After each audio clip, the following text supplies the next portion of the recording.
Y ahora, el sonido inconfundible en el dial de tu radio. Desde este momento comienza el toque de queda de tus noches. El Beat Radio Show. El Beat Radio Show. Saludos amigos, bienvenidos una vez más a este su espacio de actualidad política nacional e internacional dentro de la plataforma El Beat Radio Show. Suscríbanse. Suscríbete y dale like a nuestro contenido en YouTube. El Beat Radio Show. Y en esta entrega tenemos con nosotros a un abogado especialista en Derecho Internacional, pero lo mejor que tiene nuestro invitado es que más que un invitado se ha convertido en un fiel colaborador de nuestro espacio. Recibimos a Víctor Villanueva. Bueno, gracias. Bienvenido, gracias. Un privilegio estar aquí. Sobre todo de la mano de ustedes. Ese es el último aplauso, usted siempre viene. Y segundo, no, la última vez no vine. Sí. No, creo que había como mucho, un aguacero. No, fue sin querer queriendo. No lo anoté en agenda, se me pasó. Tengo que ser consciente, realmente. Right. Pero siempre un privilegio, siempre un honor estar aquí en la mano de ustedes y con la radio audiencia que ustedes tienen marcada cada día. Don Víctor, iniciamos de manera inmediata con los temas internacionales y sabemos que Donald Trump no deja de ser noticia. Así es. A diario nos deja mucho de qué hablar y en esta ocasión se despacha con amenazas para abogados que intenten, digamos, que estar disuadiendo o manifestando no estar de acuerdo con sus medidas. Sí. Bueno, lo que hay que el contexto en el cual el presidente Donald Trump emite una orden ejecutiva en contra de todos los despachos jurídicos de los Estados Unidos que interactúan con el tema migratorio, el tema de ciudadanías y demás, es en el marco de la otra orden ejecutiva que ha emitido, poniéndole coto final y emplazando a 30 días para que se autodeporten desde los Estados Unidos aquellos ciudadanos que del 2022 al 2025, aquellos nacionales extranjeros más bien, que fueron admitidos a los Estados Unidos mediante un permiso especial humanitario que concedió la administración del presidente Joe Biden y que se denomina como el parole humanitario. Y este parole, que es una dispensa, se utilizaba mucho en la antigua Grecia a los presos de confianza, como lo denominábamos, pero en realidad es la condición coloquial que se le da a aquel que tiene una aprehensión o un apremio corporal en términos provisional o en términos domiciliarios. Haciendo un parafraseo, la parole le aplica a todo aquel que entró con un estatus irregular migratorio a los Estados Unidos y que, acorde al Departamento de Seguridad Interna de este país, se le otorgó a discreción esa autorización. Eso es un subgrupo que del 2022 al 2025 suman unos 532,000 nacionales que principalmente fueron orientadas hacia las siguientes nacionalidades: a los venezolanos, a los cubanos, a los nicaragüenses y a los haitianos. Y todo por el orden y la situación interna que tienen en esos correspondidos países. Ese subgrupo hacen 532,000. Pero donde Donald Trump enfoca el tema de las amenazas hacia los abogados es en atención a aquellos, a otro operativo mayúsculo que él están preparando de su administración, que es para aquellos nacionales extranjeros que entraron por una vía no regulada por un oficial de migración, es decir, un paso informal migratorio fronterizo, o aquellos que sí entraron por la vía formal dentro de un espacio controlado, en control fronterizo, en aeropuerto o frontera terrestre, y que excedieron o se han quedado con esa autorización que de inicio era provisional. Eso, a estadísticas del 2022, en los Estados Unidos suman poco más de 11 millones de extranjeros, y que a la sazón, al 2025, se proyecta sobre unos 13 millones de extranjeros, que es el operativo más grande que él va a armar y que lo ha anunciado, de deportación de toda la historia que ha tenido ese país, y que tendrá como primer foco de atención aquellos migrantes irregulares que han tenido alguna cuestión penal, que han tenido alguna sanción, algún conflicto con la ley en términos de su estancia irregular en los Estados Unidos. Bien. Víctor, referente a la parte migratoria, República Dominicana hacia Estados Unidos, sabe que la famosa vuelta fue famosa porque le decían la vuelta por México. Muchos de ellos tienen un proceso abierto que un juez tiene que verlo para, de cierto modo, determinar su estatus. Esas personas le incluye esas medidas de Donald Trump, o esas personas están exentas de eso, porque hay un juez que espera verlo a ellos para determinar o si le revoca, si le sigue dando el permiso que ellos tienen, o se lo revoca para atrás. Esas personas también, otra pregunta ahí mismo, ¿están incluidas en la medida de Trump para que se deporten ellos mismos? Sí, porque no tienen un estatus migratorio regular. Todo el mundo entra en ese cóctel. Y ese cóctel entra lo que son esos 13 millones proyectados al 2025. Lo que, mientras nadie tenga una sentencia firme, sigue siendo un inmigrante irregular. Mientras alguien no esté regularizado, sigue teniendo esa condición de irregular. Por lo tanto, ahí todo el que sabe, y a conciencia uno lo sabe. O sea, yo he viajado varias veces, he vivido 4 veces fuera del país por temas de estudios y pasantías, y eso yo sé que hasta qué día tengo que ir, tengo autorizado a estar ahí. O sea, en las 4 ocasiones, mucho antes de vencer el plazo, me devolvía para mi país. Y si quería volver a entrar, pues hacía un visado entonces de corta estancia, porque al fin y al cabo esa es la dinámica, esas son las reglas. Por lo tanto, nadie se llama sorpresa. Todo el que tiene un estatus irregular tendrá que decidir cómo venir voluntariamente, o que te aprenda un oficial federal, y ese oficial federal entonces sea el que entre hacia acá. Pero en el marco de tu pregunta anterior, que no precisé, a los abogados entonces que utilizan siempre fórmulas que transgreden con la deontología jurídica, y que para ganarse un casito, ganarse a un cliente y facturar otro más, no, vamos a hacerlo por esta vía, no, vamos a hacerlo por esta vía, vamos a casarte con fulano, vamos a hacer tal cosa. Entonces, todas esas maniobras es lo que precisamente la orden judicial del presidente Donald Trump establece, la orden presidencial, perdón, es la que establece que si el abogado es evaluado y que el Departamento de Justicia podrá inclusive auditar todos los archivos de ese despacho, pues entonces está susceptible, primero, de ser sometido, y segundo, de perder la licencia. Y tener una licencia del board de los Estados Unidos cuesta tiempo, esfuerzo, exámenes, burocracia y un sinnúmero de cuestiones ahí que no cualquiera va a querer hacerlo. Por lo tanto, yo lo creo como una medida correcta, porque es parte del quehacer, del control, porque hay que hacerlo por todo un 360. ¿Podría esto, perdón, Winston, para ahí mismo, en ese mismo tenor, podría esto repercutir en los casos que han llevado abogados que pudieran comprobársele en algún momento cosas inadecuadas? Por ejemplo, Jaime es abogado y ha llevado los casos de nosotros 3, y a lo mejor en el caso que me confiere se utilizó una de estas estrategias que están por ahí como buscándole la vuelta a la legalidad. Y eso fue hace años. A lo mejor si se comprueba que Jaime incurre mucho en esta práctica, pudiera afectar las cosas que ya han pasado, pudiera afectarme a mí en mi proceso que llevé una vez con el abogado Jaime. Si se audita, sí. Caramba. Entonces, porque vamos a ver, de la ilicitud no nace la licitud. Exactamente. Entonces, es una premisa en toda la familia jurídica del planeta. Por lo tanto, el que actuó de manera, digamos, con alevosía con respecto a los términos procesales que implica un procedimiento como este, es fraudulento. El fruto del árbol envenenado. Es fraudulento. Entonces, ahí lo que no se puede alegar en otro caso es, ya en una máxima jurídica internacional, una figura que se denomina el estoppel, que es la negación de los propios actos del Estado.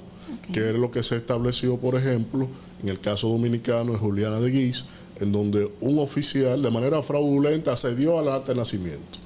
El acta de nacimiento era genuina, pero la vía en la cual ella accedió al acta fue totalmente ilícita. Y por lo tanto, el oficial corrupto comprometió al Estado otorgando el documento fidedigno. Pero en este caso, si se evalúa el origen del cómo lo obtuvo, pues entonces lo que se debe entonces evaluar en este caso. Aunque hacia el orden internacional lo que no se puede establecer es, el límite es dejar a alguien sin la nacionalidad. Si se presume que de otra nacionalidad, pues entonces no, aunque la niegue la persona. Se tienen que establecer los vínculos porque el Estado no puede negar la emisión de los documentos que ellos mismos otorgaron, sea de buena o de mala fe. Ahora, la buena fe se presume. Si se determina que es de mala fe, pues entonces ese documento tiene vicios de ilicitud y por lo tanto no puede ser proclamado como un documento tenedor de derecho alguno para nadie. Perfecto. Víctor, yo tengo no una pregunta, sino me gustaría saber su opinión, porque estaba leyendo que vi que hay un contrato que ya se venció y no hay, o sea, ven muchas personas como que no hay, que Trump no tiene esa, no tiene esa gana como de volver a renovar ese contrato, que es brindarle la ayuda a esos niños y niñas menores de 18 años que entran a los Estados Unidos sin un adulto, sin un tutor. Sí. Entonces ese contrato ya está venciendo, ya se está venciendo, o creo que ya se venció, y no ha habido temas respecto a eso, sobre esa renovación. ¿Qué pasará? No, es una medida despiadada, no la medida del presidente Donald Trump, sino la aplicación de tú dejar a un desvalido, a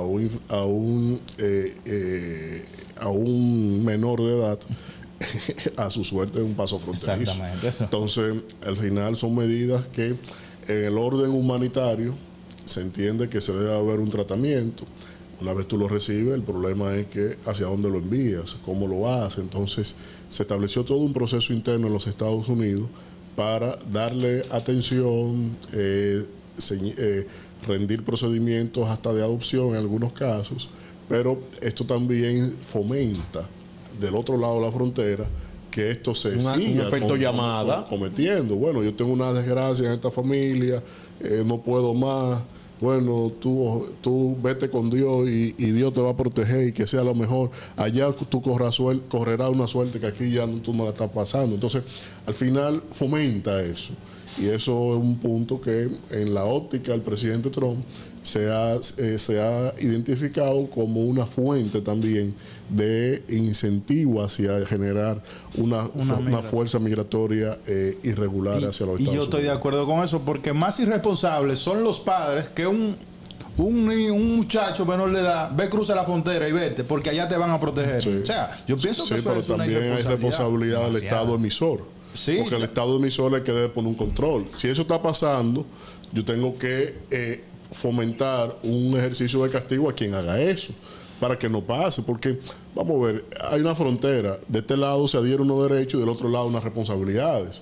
Entonces, también del otro lado de la frontera de los Estados Unidos, en el caso de México, que es el más recrudescente, en este caso, hay responsabilidades sobre México. Por eso es que Sheinbaum ha querido siempre negar esto y no quiere ayudar en nada a la frontera. Ahora lo está haciendo un poquito. No, ellos han cedido, sí. han ayudado bastante. Otros gobiernos lo han hecho por un afán en términos, dos cosas, en términos sociales y en términos también de que todas estas dinámicas repercute en los trasiegos que hacen las mafias narcotraficantes en la frontera. O sea, le permite hacer eso. Si tú vas a mandar a un niño que cruce la suerte, que no te vaya vacío, llévame esa mochila. Víctor, entonces eso también hay estados que no funcionan. Bueno, estados que no funcionan. Por ejemplo, tenemos nosotros un ejemplo de Haití. Tenemos que eso no es un estado, porque allá no hay control de ellos mismos. O sea, nadie sabe quién es nadie. Pero mi pregunta viene a colación y yo digo, ¿qué tiene que hacer República Dominicana viendo cómo la política migratoria de otros países funciona? ¿Qué tiene que hacer República Dominicana para que su política migratoria funcione. Mándale un mensaje al presidente o a quien haya que mandárselo. O sea, para que funcione, ¿qué es lo que hay que hacer para que eso funcione en República Dominicana? Bueno, ¿qué tiempo tenemos? Porque en realidad aquí tenemos un cóctel de muchas cosas. Déjele un espacio a mi pregunta. Bueno, vamos a ver. Te quedarás para el lunes que viene. Contrale. Pero el caso está en que la agenda migratoria de la República Dominicana siempre ha estado supeditada al predominio de organismos extranjeros. El último que ha opinado sobre su propia regimiento, ordenamiento migratorio, ha sido el Estado Dominicano, porque haya intercedido todo un andamiaje de organismos, de agencias que no llevan la agenda del interés nacional. Por lo tanto, tu pregunta tiene asidero ahí. ¿Por qué es tan endeble el Estado Dominicano? ¿Por qué hay control en los aeropuertos internacionales, pero por qué no hay control en la frontera terrestre? ¿Por qué se mitiga la efectividad del ejercicio soberano de la guardia de los mares en nuestras costas? Entonces, hay un factor que incide mucho en estas agendas. Yo recuerdo que cuando se emitió la ley de migración dominicana, el reglamento que la ponía en funcionamiento duró como 11, 13 años para entrar en vigor. Sí, en la 611-13, creo. 13. ¿Por qué? ¿Por qué duró tanto? Y la ley es de 2004. Del 2004. ¿Por qué por qué tardó tanto? El lobby de agencias de las Naciones Unidas y el lobby de la USAID, que incidieron hasta más no poder para que ese reglamento no entrara en vigor. Y en conversaciones bilaterales de cooperación ponían en jaque otros proyectos que sí tenían un nivel de relevancia para el Estado en momentos específicos.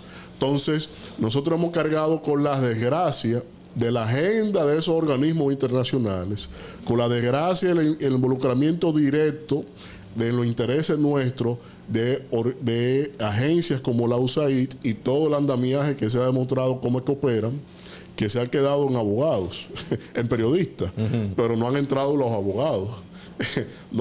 Aquí no se ha armado debate de cuál es el andamiaje jurídico que presta sus cerebros a ese andamiaje que tiene la USAID en la República Dominicana, que son asesores y han sido asesores en distintos estamentos del Estado Dominicano y que desde ahí han incidido precisamente para que normativas como esta no tengan la efectividad en la aplicación como tal.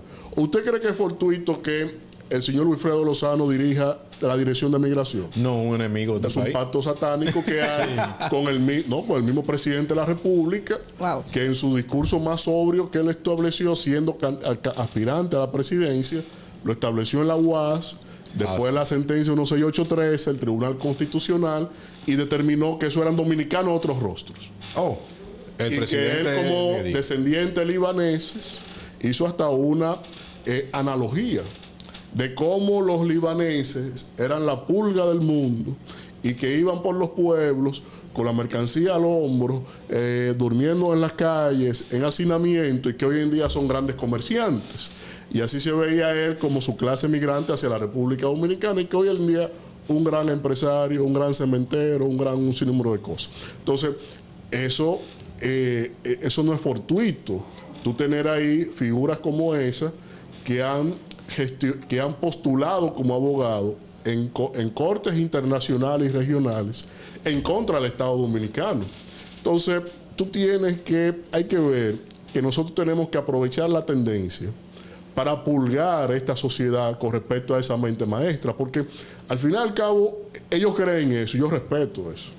Desde la academia yo no puedo ver que todos aquí estemos de acuerdo. Si estamos todos de acuerdo, alguien no hizo la tarea. Tenemos que ver, desde la divergencia surgen los grandes planteamientos en la ciencia. Entonces, yo creo en los postulados antagónicos entre sí. Yo creo en eso. Lo que yo no creo es en que se mancille el interés nacional a tu percepción o a la mía. O sea, no es posible. Tú y yo no determinamos la nación. El consenso sí lo determina. Y el consenso nacional es que nosotros somos independientes de ellos, nos independizamos de ellos, y que esa es una razón latente en nuestro día a día, tener un control, y no lo hemos sido.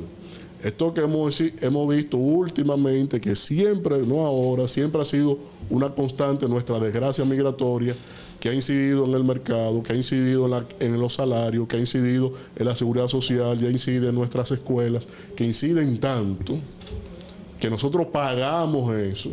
Hay dominicanos muriendo por un bendito medicamento. Pero el 38% del producto del presupuesto de salud pública se va de los hospitales, se van parturientas extranjeras. Entonces, ¿cómo es esto? O sea, lo humanitario, ¿Hasta dónde? como debe ser, hay que atenderlo. Porque también tenemos dominicanos en el extranjero que también se benefician de cosas. Sí. Entonces, hay que corresponder en la humanidad, pero no cargar con otros. No podemos, porque tampoco somos Japón, no somos Indonesia, no tenemos una economía robusta que uno diga, no, asumimos eso. Esos 10 millones lo asumimos. No podemos. Víctor, Que si quedó me, algo para- si me permiten, por fin. No, pero encantado de No, porque escucharle yo casi siempre. iba a despedir el programa. No, espérese. Ya que hablamos de derecho internacional y vamos al derecho comparado ahora. Así, bueno. ¿Dónde está Denise? Ya no me dijo que íbamos a hablar nada de eso. No, tomando en cuenta el que sistema jurídico de los Estados Unidos, Anglosajón. el common law, Sí. en comparación con la República Dominicana, que nos llevamos más de la ley. ¿Por qué en los Estados Unidos, esto es algo que he venido pensando de hace un tiempo, a pesar de ser una potencia, cada vez que los presidentes, que cuando quieren hacer algo, una orden ejecutiva? En República Dominicana, cuando los presidentes quieren hacer algo, un decreto. ¿Quién cuestiona un decreto del presidente? Puede que alguien lo cuestione, pero existe el mecanismo, el Tribunal Constitucional. Pero en Estados Unidos, Donald Trump decide que ahora vamos a deportar, pero un juez de Seattle para allá, para otro lado, detuvo la orden ejecutiva de Donald Trump, y de cierta manera se detienen. Sí. Y la gente, mediante esa sentencia, se sienten protegidas. No me pueden deportar para seguir en el tema migratorio, porque tengo esta orden de un juez de otro sitio.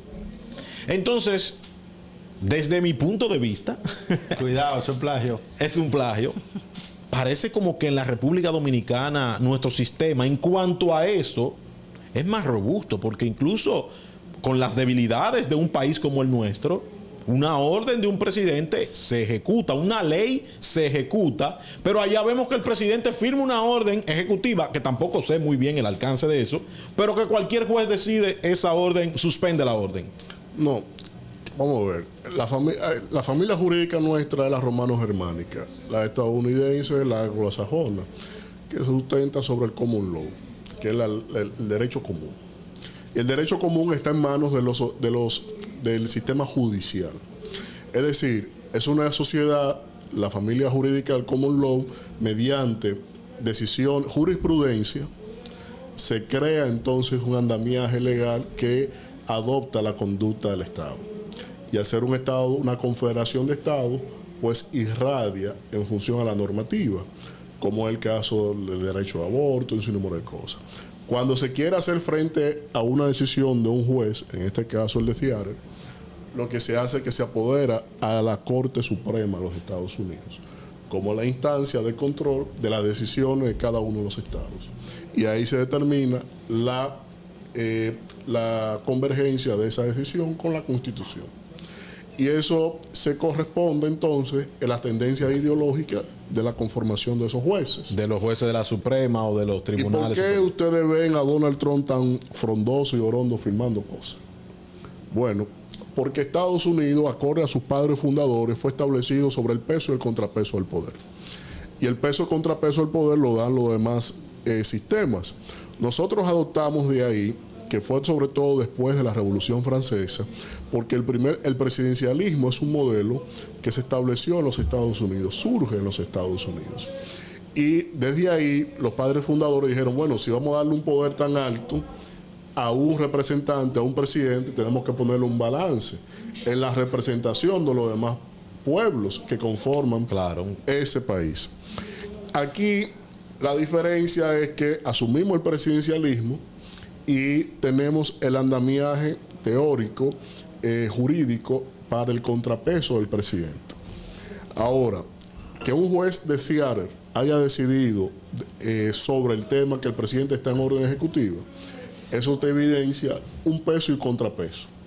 Pero él lo hace frondoso y orondo porque el Congreso lo domina él.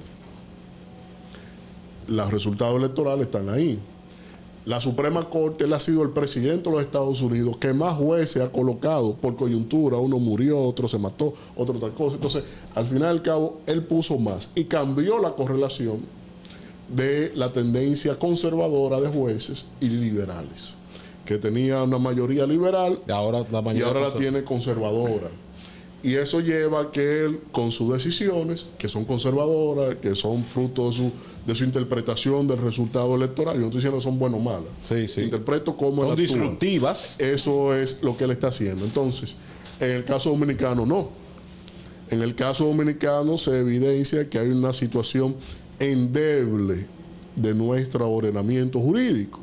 Por ejemplo, tú tienes un decreto nombrando al director del INAPA y que Wellington Arnaud se llama. Si tienen el anuncio aquí, no. No sé. No, para no dañar, si yo no traigo anuncios, no voy a dañar lo que están. Pero en este caso, ya viéndolo como un caso de estudio jurídico, aunque se pongan guapitos, en realidad eso está ahí. Y si no, me pueden demostrar que no es así. Yo soy un académico. Ahora bien, hay un decreto que designa a Wellington Arnaud, contrario a la ley del INAPA. Y como el decreto, todo el que sabe algo de derecho sabe la jerarquía de normas. Y un decreto no está por encima de una ley, porque la ley es emitida por un órgano colegiado. El decreto unipersonal, el presidente de la República. Resulta que como el decreto creó controversia porque viola la ley, pues cámbiese la ley. Y cambiaron la ley del INAPA para los requisitos del actual director, que es abogado, porque ahí decía un perfil específico.